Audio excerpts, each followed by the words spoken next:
माटी देह माटी माया माटी सारा गुमान, शिव के सिवा कुछ नहीं यही सच पहचान।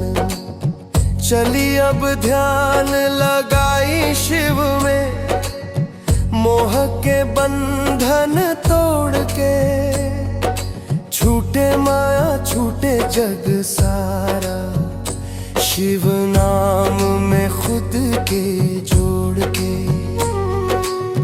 चली अब ध्यान लगाई शिव में, सांस सांस शिव बोली।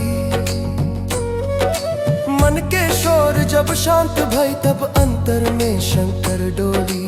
ओम नमः शिवाय, ओम नमः शिवाय।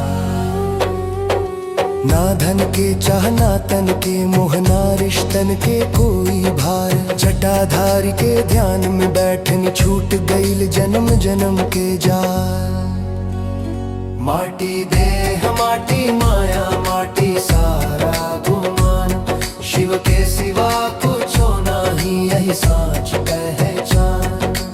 ओम नमः शिवाय, ओम नमः शिवाय।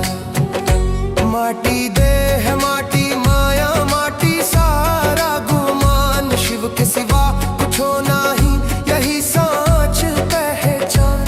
शमशान होके चाहे कैलाश, शिव हर जगह समान। जहाँ जो पहले सच्चा मन से वहीं बसे भगवान। त्रिशूल बगल में मौन खड़ा काल खुदे रास्ता छोड़े, जे शिव में आपन आप मिलावे वो कबहू ना फोड़े। ओम नमः शिवाय।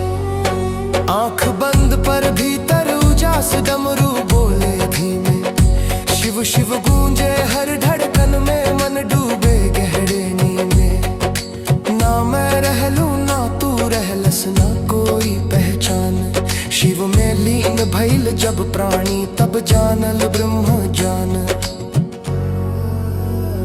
माटी देह माटी माया माटी सारा गुमान, शिव के सिवा कुछ नहीं यही साच पहचान।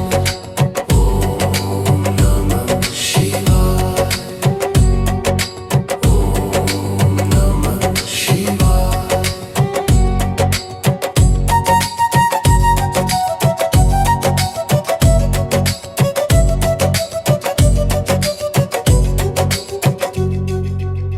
चली अब ध्यान लगाई शिव